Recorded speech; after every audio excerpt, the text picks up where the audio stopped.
a story of the railroad in Sharpsburg that almost wasn't. And as we go along, I'll explain that.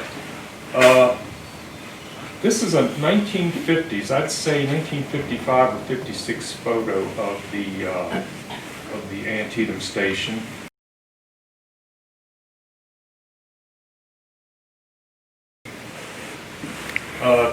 This is the building that was built in 1912, or finished by 1912, somewhere around 1910, 1912. The first station on the site burned.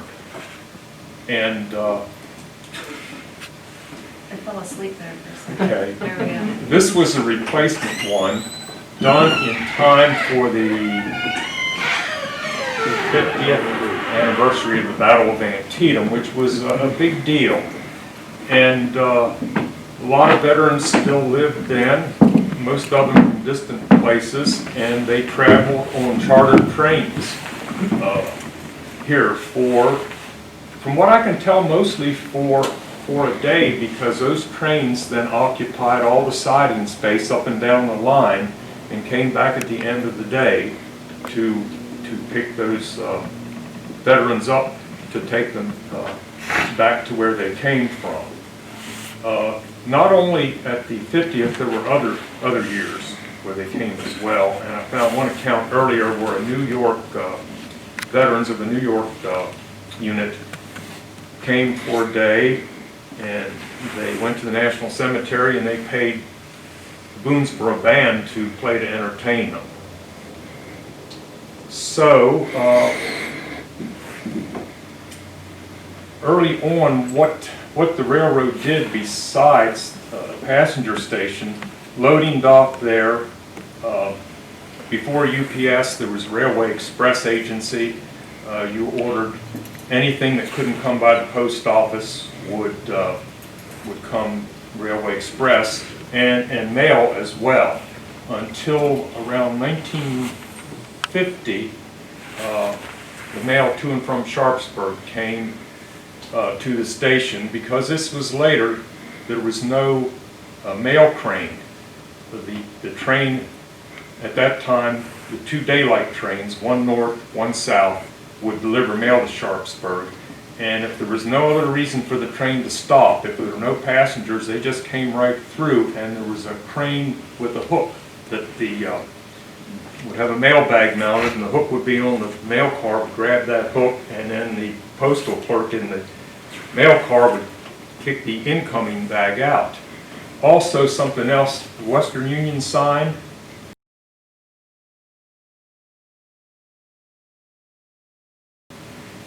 Before telephone service, that was a way to get messages out quickly. Although I do know around by 1920 or earlier, there was telephone service into Sharpsburg. The little wagon there that says Railway Express, that's what they could pull up to the side of the baggage car to unload packages. Next to the station, now long gone, although that Quonset hut building is still there, belongs to the owner of the pharmacy. The last owner of the mill was Eastern State Soil Builders, was Ron Schwagel from Keedysville. Okay.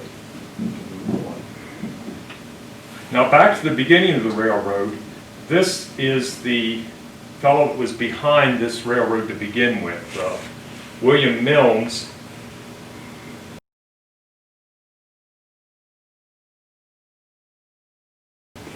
I don't want to use the word carpetbagger, but a lot of these people that I read about early in the history of the railroad here weren't from the region. They came in here after the Civil War, and the Shenandoah Valley was kind of in ruins after the Civil War, and Milnes bought present location in Shenandoah, Virginia. He bought the Shenandoah Iron Works, which produced pig iron. Milnes had no efficient way to get his product shipped.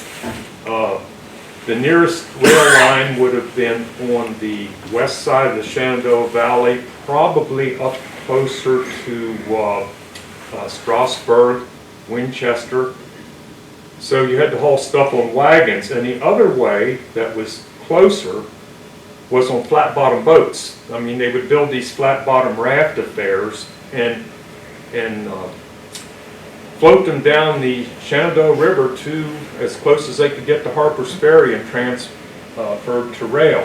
So he hatched the idea around 1867, 1870 about getting a railroad built. And the other person that figures into it by the end of the 1870s was this man, Frederic Kimball.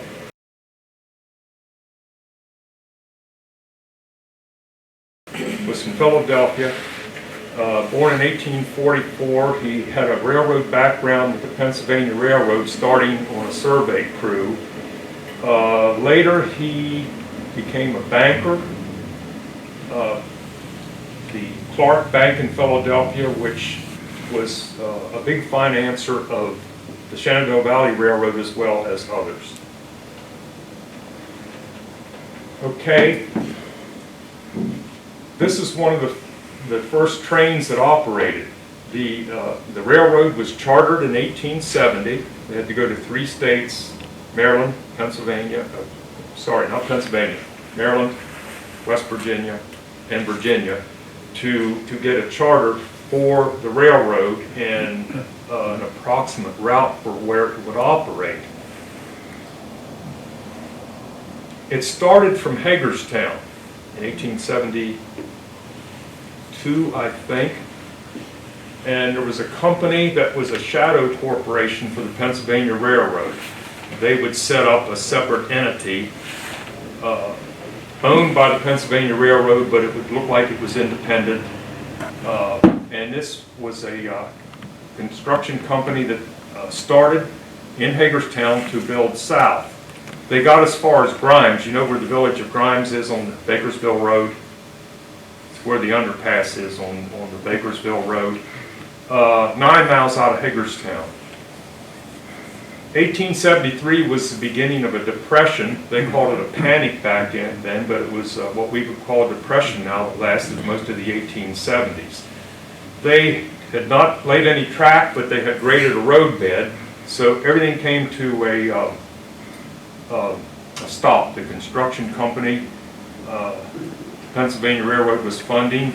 The funding dried up, and they just stopped. Now the business didn't stop. And Mr. Milnes, that you saw previously, was the president of it.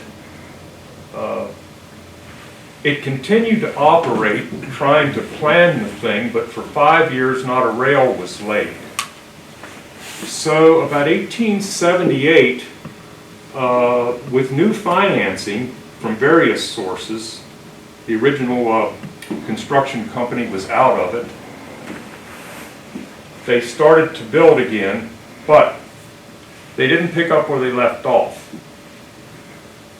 And there's some controversy about this. I've found evidence that building materials for the railroad were shipped from Royal, Virginia, over the Manassas Gap Railroad and into Charlestown on what became the B&O. It might have still been Winchester and Potomac then, but I'm not exactly sure. So in that area, they started building both north and south from there. So finally, by 1878, they had worked north from Charlestown, and some of those communities were buying bonds. I mean, the railroad was financing it however it could. Basically, you paid money and you got paper promising a payout in the end, and I don't think that worked out for all the investors. But this town of Shepherdstown put up $8,000 to get the railroad to come there and get them to agree to put a car shop in Shepherdstown.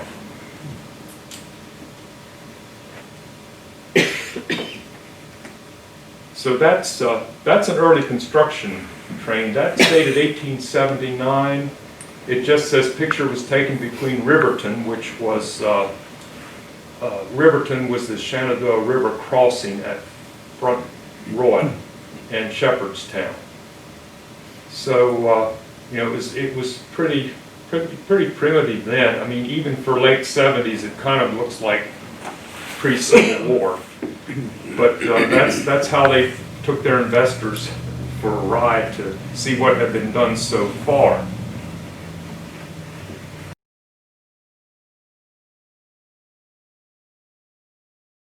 Now, the next thing about Shepherdstown, even though that was so close to an early start, that was the very last year in 1880 of the railroad being built.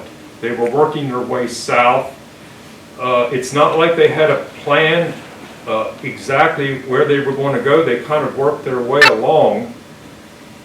And initially, I mean, they ended up in Roanoke, Virginia, but they built as far as Waynesburg, Virginia, where there was an east-west railroad, present-day C&O, and that's where the board of directors of the Shenandoah Valley, they were happy with that. You can go to the next one.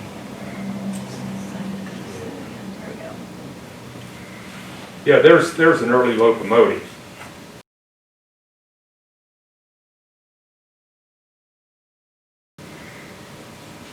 And what happened as they worked their way north from Charlestown, they really didn't want to go to the expense of bridging the Potomac River, although they had an obligation to go to Shepherdstown for this car shop. They were going to call that a spur, and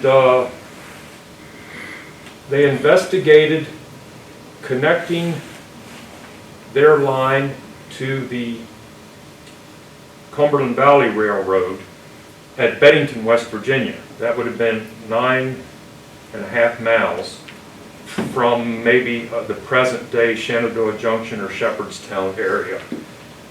That proved to be a little more costly because of the topography they had to deal with.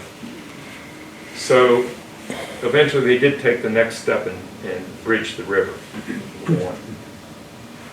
It's another Shenandoah Valley locomotive. Not many pictures of these things are around because by 1890 the Shenandoah Valley had been bought up and merged into the Norfolk and Western.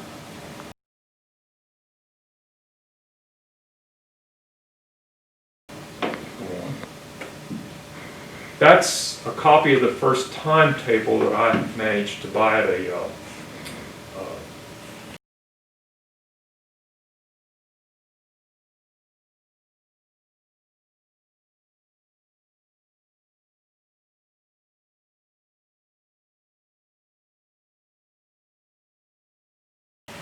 train collector show.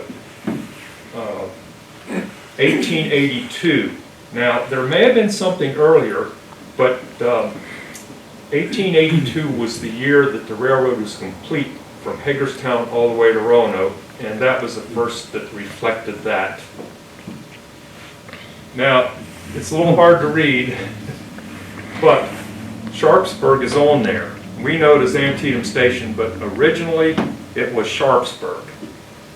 And the railroad changed that, and I haven't determined what year it happened, but they had two trains that collided about the spot where the underpass is now. A north and southbound train. It wasn't a high-speed collision, but they hit head-on because one of those trains was supposed to go into the siding at Shepherdstown so they could pass.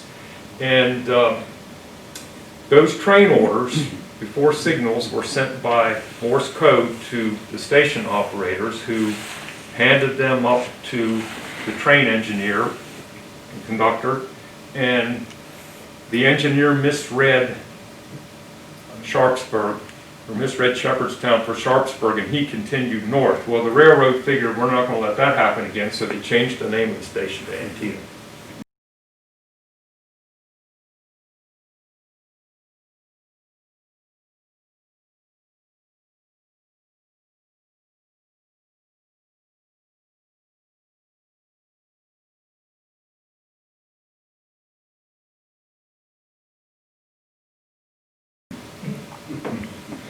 Another early Shenandoah Valley train. Don't know the location of that.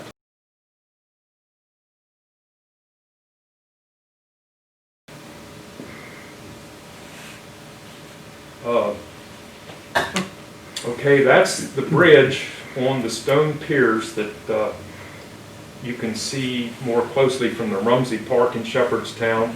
Not the first bridge, that's the second bridge on the stone piers.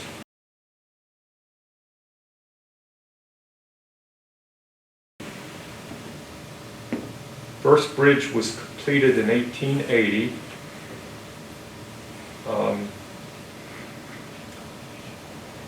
It was wood trusses.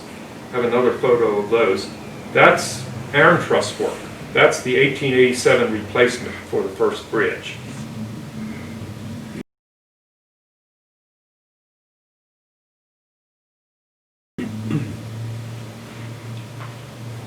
That's the bridge. It's just a couple hundred yards downstream from the original bridge. That's a picture from maybe around 1948, 1950.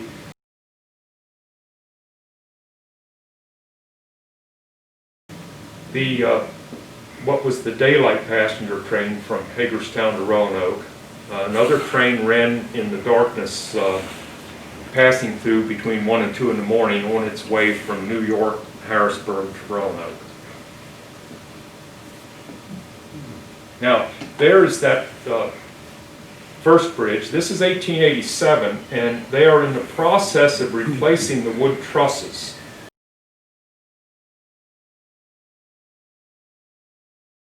With the iron trusses. And here on the side where the canal is, there's a section of iron truss in place. The rest of these are wood trusses, and they built scaffolding up from the riverbed to dismantle that wood truss work. And up here is something called a traveler. And as they assembled those iron trusses, they could move them and then set them into place.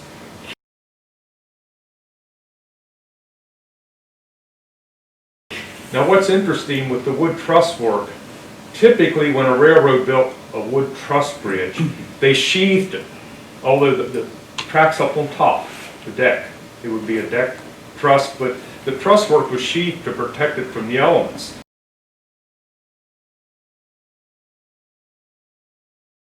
So the way the railroad built it, it was not meant to last. And so 1887, which very near the end of the Shenandoah Valley Railroad, they were replacing this bridge after 7 years.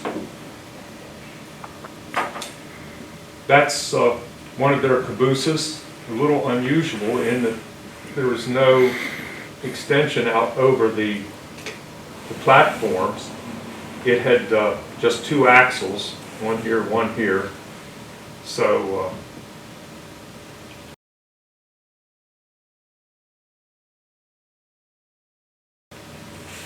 a little unusual. Now, these are pictures taken from a special excursion train. Around 1885, the New England Press Association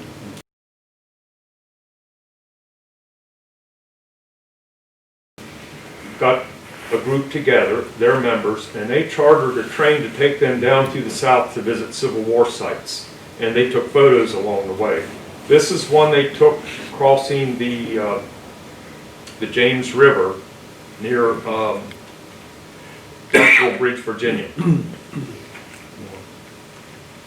And this is cool, I think. This is the site of the station at Natural Bridge. You can tell the railroad was recently built by looking how fresh that fill was.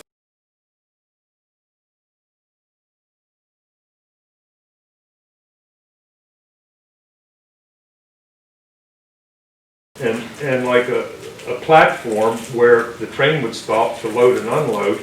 And interesting thing, right here is a stagecoach.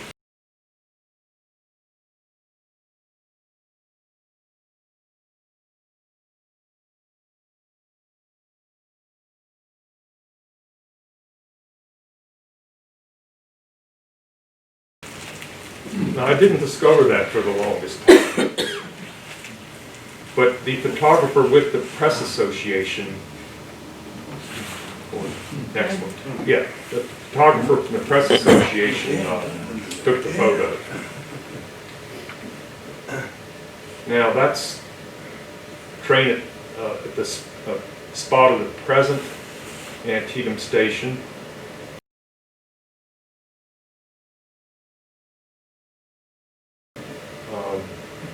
I've got others, more period photos. Another one there. The passenger train with that streamlined engine in the previous picture, that was downgraded about 1953 into what they called a mixed train.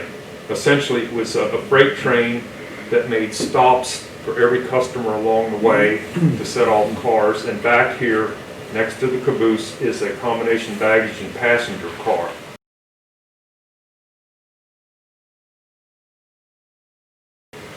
For what passengers who showed up to ride, because it had a schedule, but it never really kept to its schedule, because they were more interested in their freight customers for that train instead of the passengers. And it lasted until 1957. And that's on the Shepherdstown Bridge.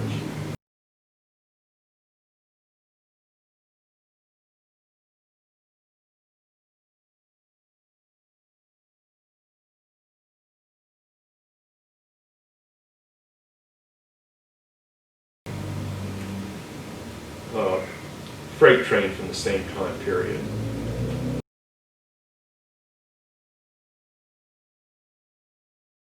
With a Norfolk and Western articulated engine. There's a more recent photo, same spot. And I've got photos up here, you can look at those more closely if you want, or prints from the Norfolk and Western Historical Society. That is the floor plan of the replacement Antietam Station from 1912.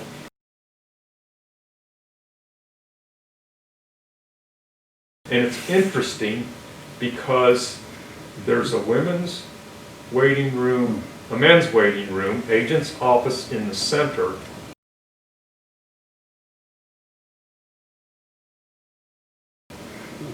And why I say it's unusual, their stations were built to semi-standard plans, various sizes. A smaller station in the area exists than this one, and that's the one that was at St. James, which has moved 3 houses away from the crossing, and it's a residence now at Village of St. James. But if you got into Virginia, one of these waiting rooms was for white people, and the other was for African American people. So I found a later drawing that showed one of these, I think this one on the end. They didn't maintain 2 waiting rooms later. They called that a trainman's room. Okay. There's the location of the station.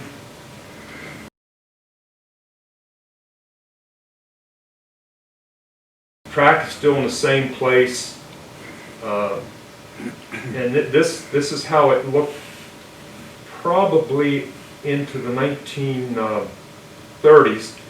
The station, what they called a team track, looped around the station.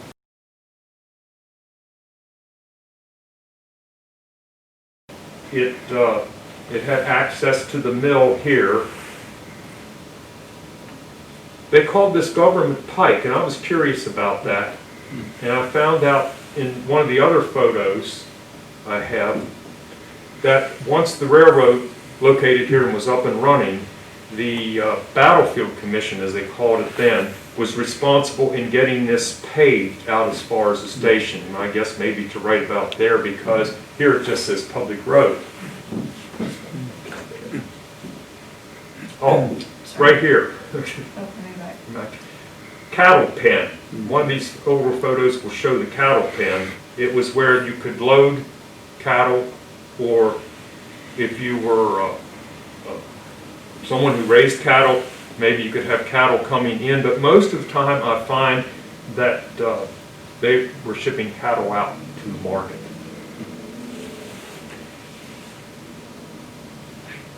There's a typical train from the pre-1900 period. This happens to be farther down the line at Waynesboro, Virginia.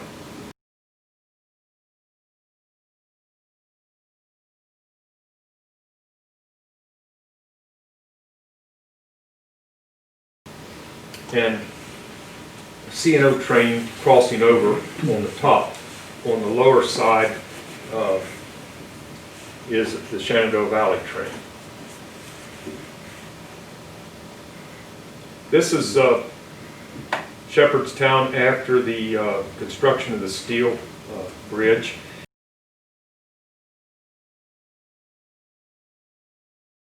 And I can date this to somewhere after 1889 because you see down the river here there's a stone structure. Ruins of it are still there. That was a grist mill. Later, when the canal was being built in the 1830s, they found out how good of a quality of lime or stonework was down there, so they kind of converted it into a mill to produce lime for mortar. Now, I think the only river lock between Georgetown and Cumberland might have been this one, and it was kind of in ruins at that point. And what happened?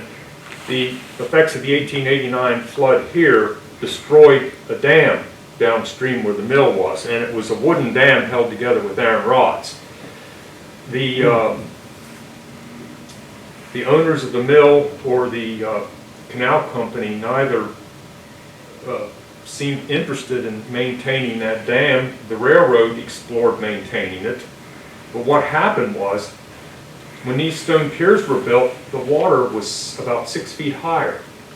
And you can see here, the lock's high and dry. So what they did, as long as the cement company existed there, they would pole the cement across in flat-bottom boats and load the cement just about where the Blackford's or Pack Horse Ford is now. And the other effect was, when they built these stone piers, they built wood cofferdams down below water level and then built them up for there. And this exposed some of that cribbing and weakened those piers. So ultimately what the railroad did was 1909 built the bridge that you see out there now. This was a snapshot that someone got of a photo in an album that was being sold in an auction, and I thought was kind of curious. It looks like two little cupolas on top of caboose. Well, I figured it out later. There were two cabooses, two of those little two-axle bobber cabooses on the end of a northbound freight train. Now, that's what I suspect the original Antietam station looked like.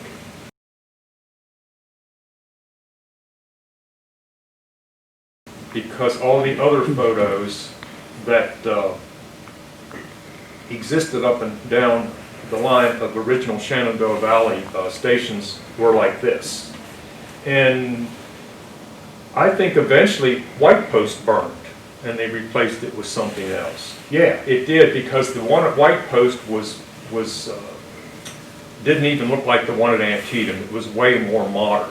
I think that happened well into the 20th century when this station burned. Okay. Same design at Shepherdstown.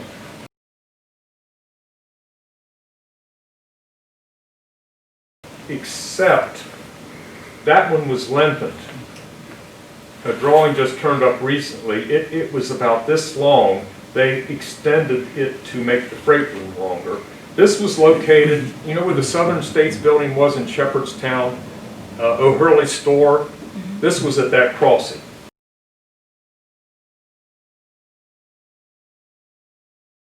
The south of that crossing. Because up here is the top of what was the Shepherdstown Fair Hall, building still there. I think this house may not be there now. But I think there's a building there that exists. And at Southern States, they would get carloads of coal to sell. This was 1933 when the railroad was coming up with photos for evaluation of all their structures. And they had a photographer just working up the line from Roanoke to Hagerstown taking pictures of bridges, stations, and so forth. But sometime after 1933, this was demolished and they moved a freight room function down to the present brick building that is between German Street and High Street. Now, we'll get into this about this crossing. It was where the underpass is now, which was right here.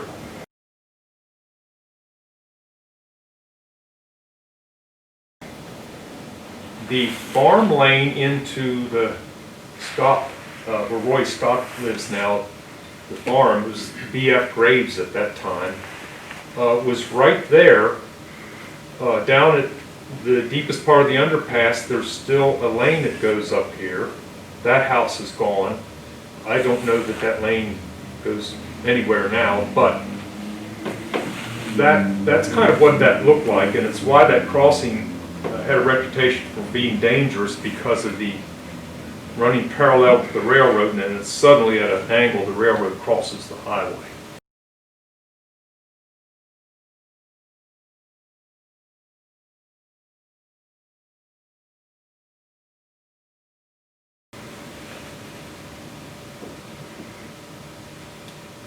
And that is further down the line, around the curve, just south of the present underpass.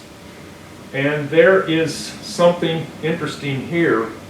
There was not another station down in here, but there was a siding at one time and a shed. And right here it says 8 foot,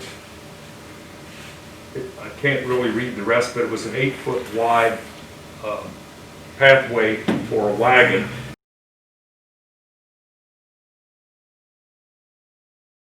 That in line with this went under the railroad and came up to present Route 34. That was for the Antietam Cement Company, and that's a whole interesting story. It was a cement company that didn't live as long as the one on the West Virginia side, but it was owned by Henry Kid Douglas and his brother-in-law, Blackford, and it was located at the ford in the river. And I do have a picture of it here. There's really nothing there now except the stonework. Yeah, you can go on. That's just another of the same.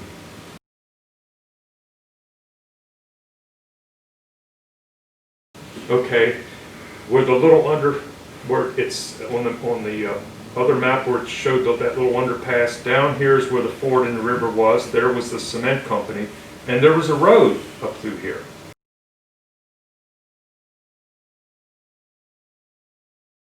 And it went all the way up and connected with the, back in the day, was the turnpike. But what's interesting, that's where the ford was, and that would be principally the route that Lee retreated from Antietam, because there's no bridge up here. You know, the Confederates burned the bridge at Shepherdstown, the wood covered bridge, built in 1855, was burned in 1861 just to make it inaccessible for Union troops. Okay. Now, this was taken by a survey of structures along the canal, maybe around 1960, I think.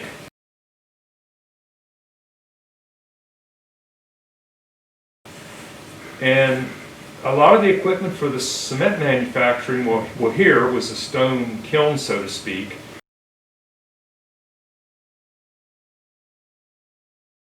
This structure had to do with it. That burned quite a long time ago. It's all grown up with trees. You could barely see it, except in the vicinity of where the ford is. If you're driving down Canal Road to the left, you'll see where a driveway entered in there. That was all property of Bill Canode, Bill and Joanne Canode, who had Southern States. Now, that was what was left of the 8-foot wide underpass. It doesn't look that wide, but I mean, I got photos of it from both sides. Long ago, the railroad had filled it in, but here was like the stone lintel that ran all, stonework all the way underneath that supported it.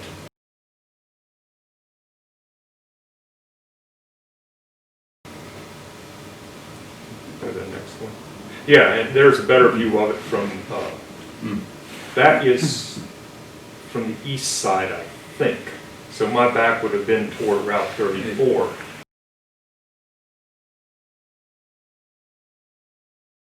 But I never knew it existed until somebody told me, so I thought I got to get pictures of it. You couldn't even see this now because the fill that the track was on was so steep. About 5 years ago, the railroad brought construction equipment in, and I guess they got a temporary right-of-way through McDonald's farm. They took fill dirt down there and tapered that down, and that's totally covered up now.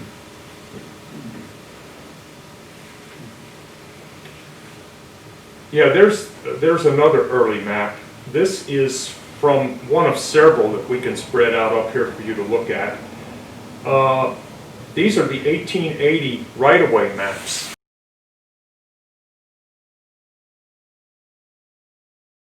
For the railroad, because it showed who owned what, and it's hard to see the pencil marks, but it's dated on there what day they acquired the right-of-ways. And the interesting thing is that 1880, the very last year that the railroad was under construction, the last track to be finished was from Shepherdstown to Hagerstown.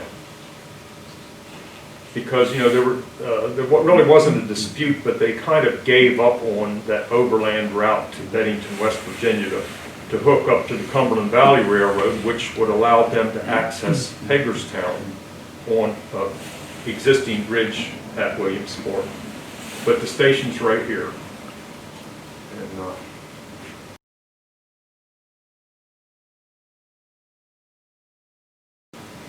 it kind of shows the railroad, and it shows the lay of the land on the black lines.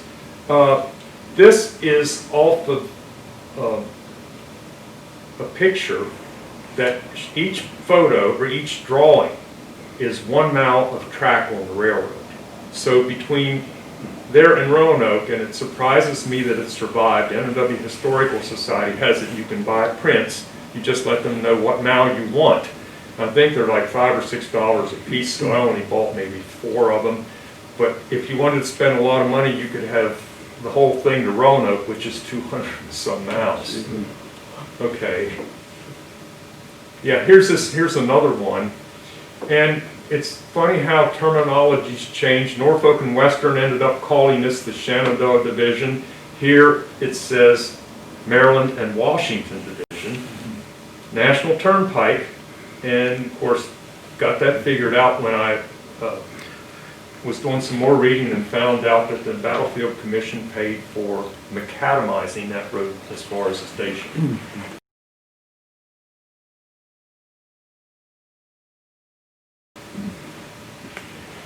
That's a typical train. This was 1882, I think, the same year Norfolk and Western fully acquired the Shenandoah Valley. This is taken at Shenandoah Junction. That's 92.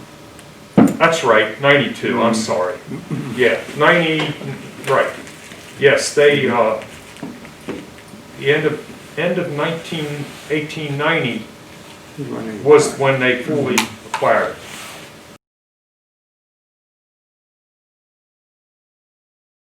But, so this is 2 years later.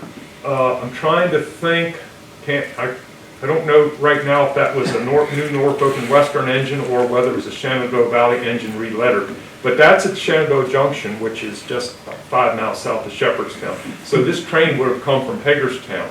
And behind it, it's speed blurred because there was a B&O train going past.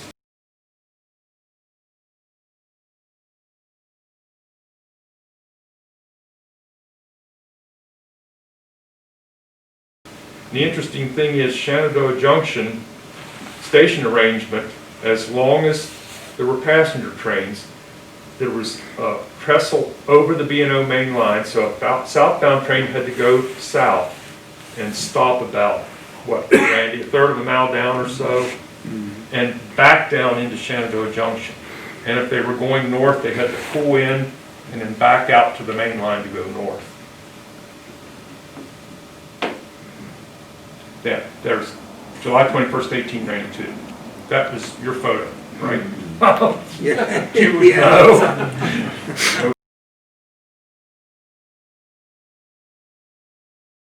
Okay. Now, did anybody remember ever hearing that the road to the station had a name, McComas Avenue?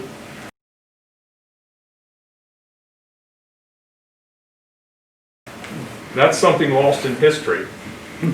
This is from the replica publication of Antietam photos from early in the 20th century, or maybe a little before. But and when I was young, I heard that name being used. Now, why it fell into disuse, I don't know, because the whole road now from Boonesboro to the Potomac River is Shepherdstown Pike. And in fact, in segments, it was a turnpike in the day. But apparently, that was something, because McComas was a Union officer, I think. Is that correct?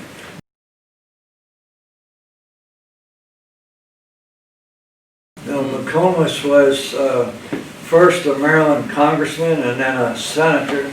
They were appointed at that time, and he was very instrumental in getting legislation passed to create the battlefield.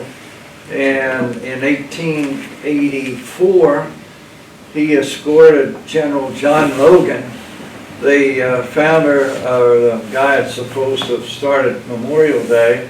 And in 1900, he escorted President McKinley on the B&O spur line from Weaverton to Sharpsburg, and he is an ancestor of good old Byron and good old and Beverly Byron's children. And as far as I know, the Byron family has a picture of McComas in a buggy with McKinley when he came here in 1900 to dedicate the Maryland Monument. So he was very, very instrumental in the legislation and the creation of the Antietam National Battlefield and from the Williamsport area. In fact, a good old Byron's one daughter was named Mary McComas Byron. She's still living, of course.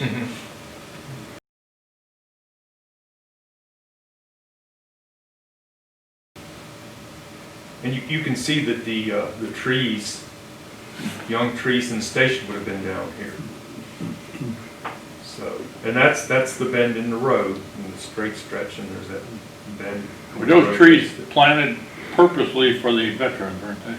That's what I was always told when I was young, because most of the time would be summer or September, and it was supposed to shade the veterans because they walked the mile from there into the center of town. Okay.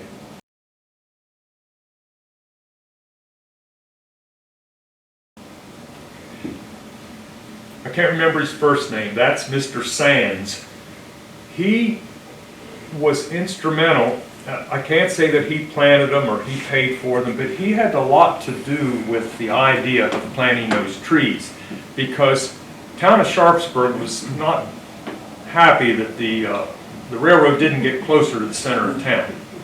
So this was something that when the road was put in, they planned to macadamize it, that he had a lot to do with it, and he was an official of the railroad who was responsible for the northern end of this railroad line. Okay. That New England Press Association, this is one of their photos.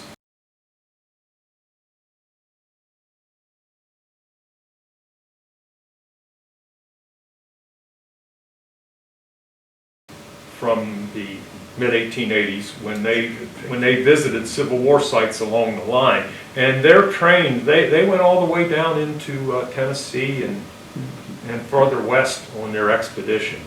But that's early picture of National Cemetery.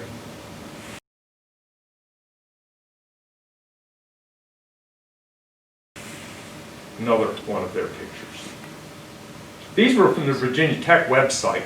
And the interesting thing is how they got around that early taxi cab. So somebody here had a hack, as they called it. Over to your alley, huh? Yeah. Is that the Grove Farm? Miller. Miller Farm. It's the Miller. Yeah, it's identified in my script here, but I couldn't remember. It's been a while since I looked at it.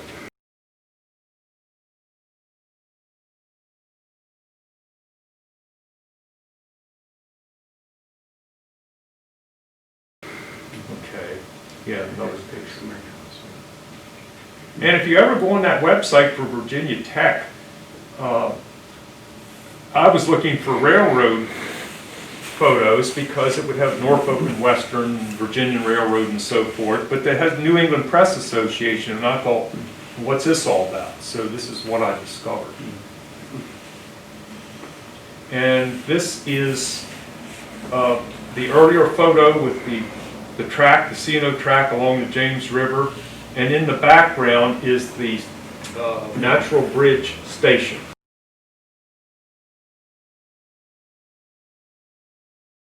So they're headed south toward Roanoke in that picture.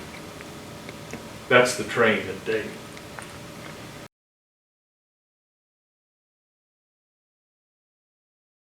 they had chartered.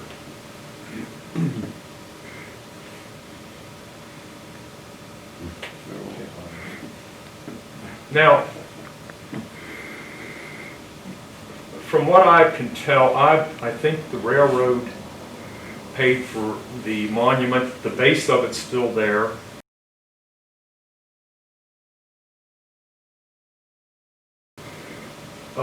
It was there as long as the station was in operation. And when they closed about 1959 or 60, the railroad gave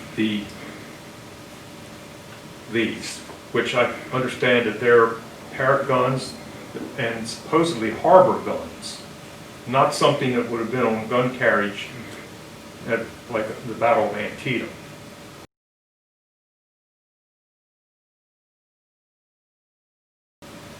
Those are naval guns. Yeah. 20-pound Parrots. Yeah, that's why the guy that told me that said they were harbor guns, and so, I don't know, maybe they came from down here on the Virginia coast. You know, Norfolk and Western operated into Port of Norfolk, but Whatever happened to them, nobody knows. oh, the Park Service, I don't know who could tell you, but they had them stored somewhere because somebody asked once, could we get them back and re-erect that? And they said no. But I guess that's the Those are the cannonballs. cannonballs to it, yeah. But nobody ever vandalized it for all those years. You know, you'd think at night when it was dark somebody would, but it stayed perfectly intact until they disassembled it. And I remembered I might have been 12 years old or so riding by there on a school bus, and all of a sudden you go by and there's nothing left at the base. Now that granite base weighs several tons, or somebody thought it was concrete, but it's granite. And it was 1898 when the railroad put that on. John. Is that what you could see along the railroad bank, right west of the station? Yeah. That, All yeah. right. Did they get rid of that because No, it was that's still there. obstructing their No. maintenance work, or why did they get rid of it? I don't know. Well, I don't know, maybe they suspected it would be subject to theft. Who's gonna steal one of those? Well, I mean, You gotta have a big, It was yeah, awfully close to the or tracks. vandalized. So maybe they thought it was in the way when they have to repair the tracks, I don't know. It would have been probably important to veterans who came back to see that. And somebody, we don't know who did it, somebody had filled the cut lettering, the chiseled lettering, and they filled it, painted it to make it visible. That never was like that years ago.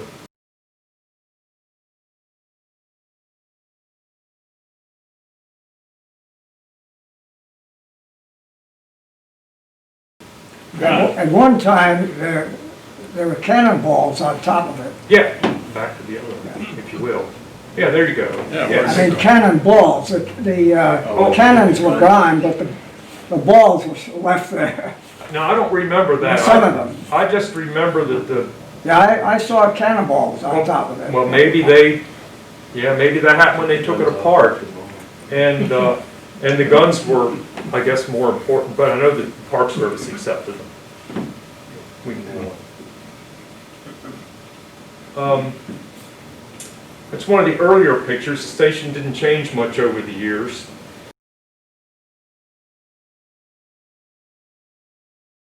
I think it's interesting, wonder what happened to, to that little bench.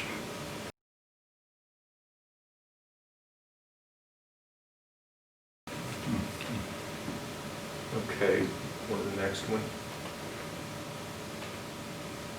Okay, now there, I have more than one picture of him. This is E.P. Early.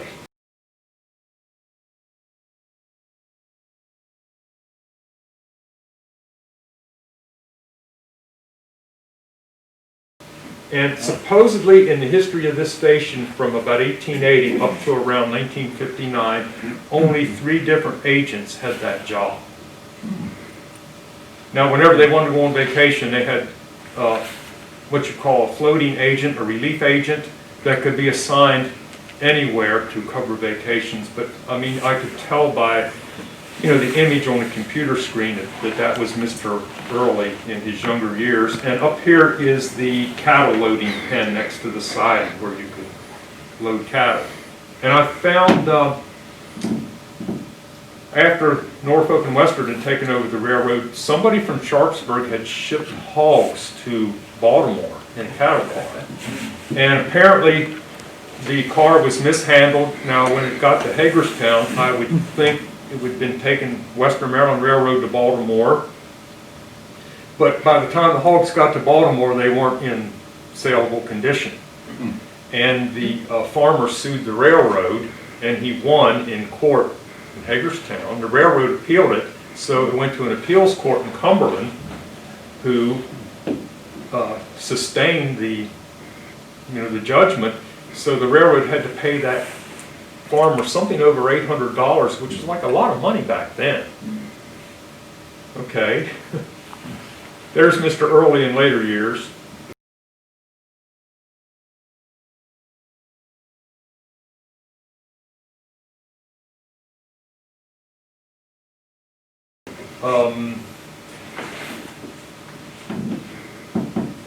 He is holding in his hand a thing that's shaped like a Y-shaped fork with a string, and would have a train order attached to it for the engineer. And normally, in later years, these signal blades weren't moved, but evidently here's something signal. Is that correct, Randy? So this engineer knows he's getting an order handed up to him, a paper order? It's a diagonal caution if you're going to pick it up on Yeah. the fly. He wasn't going to stop. He's not stopping. Yeah, That's yeah, a that's stop true. signal. And you can't see it here, but the engine is flying white flags, which means it's an extra train, regular schedule. And this was early 50s, and so that station roof was still a shake shingle roof then. And so probably sometime later in the 50s, they put a new standing seam tin roof on it, not long before they closed the station. Okay, the mail cars on the trains had this kind of apparatus. A car like this ran occasionally on the on the train. They had slightly different designs.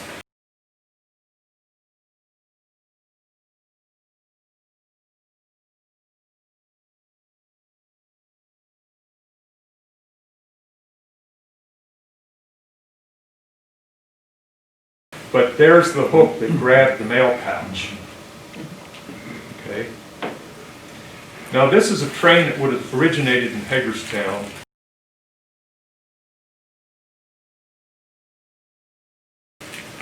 This is further down in Virginia, south of Waynesboro from what I remembered. And just so happened when the photographer snapped a picture, the guy in the mail car has that hook out. He has just grabbed the mail pouch off of there, and then he would kick one out on the ground here, and then whoever came from the post office would retrieve it. There's a close-up. There's a mail pouch.